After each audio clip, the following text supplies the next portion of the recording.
ખરેખર તમે આ સભાના લાયક જ નથી. હકીકત છે. શું પડી છે આ લોકોને કે તમારી દીકરીઓ બચાવવા માટે તમારું સ્મશાન બજારમાં ના ખોરવાઈ જાય એના માટે આ મહેનત કરે છે ને આપણે અહીંયાથી એક આંગળી પકડીને દીકરીને નથી લાવી શકતા. કોઈ ફરક નહીં પડે, મારે કોઈને આમાંથી વેવાઈ નથી કરવાના. એ ના ફરક પડે તો મને કોઈ વાંધો નથી, પણ કડવો જ છું ને હકીકત છે. અને આનો જ લાભ આ વિધર્મીઓ ગણીએ કે અસામાજિક તત્વો ગણીએ કે લુખોએ ઉઠાવે છે. મારી નજર સામે દીકરીઓ અહીંયાથી એક્ટિવા લઈને જાય છે. કદાચ અહીંયા બેઠેલા લોકોને આટલી વાત સમજાય છે, અહીંથી થોડી દૂર પણ આ વાત જાય છે અને એમને સમજાય છે કે મારા દીકરીઓ માટે વાત કરવા આવે છે.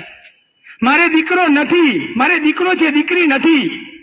પણ મેં આનું મથાળું આપ્યું છે કે દરેક દીકરી મારી દીકરી સમજી અને આ અભિયાનમાં જોડાયો છું. ઘરના તાળાની ચાવી લોક મારીને આવું છું. મારું ઘર છેલ્લે વગડામાં છે.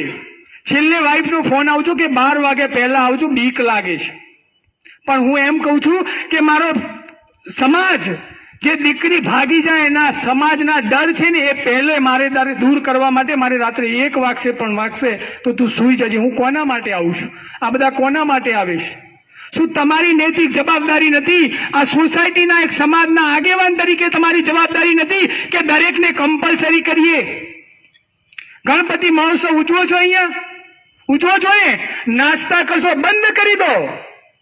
જો ખરેખર તમારી સમાજને સુધારવા હોય ને તો બંધ કરી દો. આ તમને એવું છે કે 1 કરોડના 1.5 કરોડના બંગલામાં બેસીએ છીએ, આપણને શું ફરક પડે છે? એ લોકો એવા લોકો શોધે છે કે જે 1.5, 2 કરોડ 5 કરોડના બંગલામાં રહે છે. બાકી બતાવો કે દેલા વસાહતમાં રહેતા અને ઝૂંપડપટ્ટીમાં કામ કરતી દીકરીના કોઈ ભાગી ગયા હોય કે પ્રેમ લગ્ન થયા હોય તો એમના ટાર્ગેટ પણ તમારી જેવી સોસાયટીઓ જ છે. અને એટલા માટે સભા કરીએ છીએ. દુઃખ થાય છે કે સાલું આટલો પરિવાર છોડી, ધંધો છોડી અને આ લોકો મહેનત કરે છે ને આ એક ટ્રસ્ટી નથી લેતા અહીંયા લાવવાની. તમને ના કહી દઉં, કદાચ સમય વધે ને તો એકવાર જજો. મહેસાણામાં 34-35 આ ગેસ્ટ હાઉસ ચાલે છે. એના અહીંયા ગેસ્ટ હાઉસનું બોર્ડ હોય ને ત્યાં 1 કિલોમીટર દૂર ઉભા રહેજો.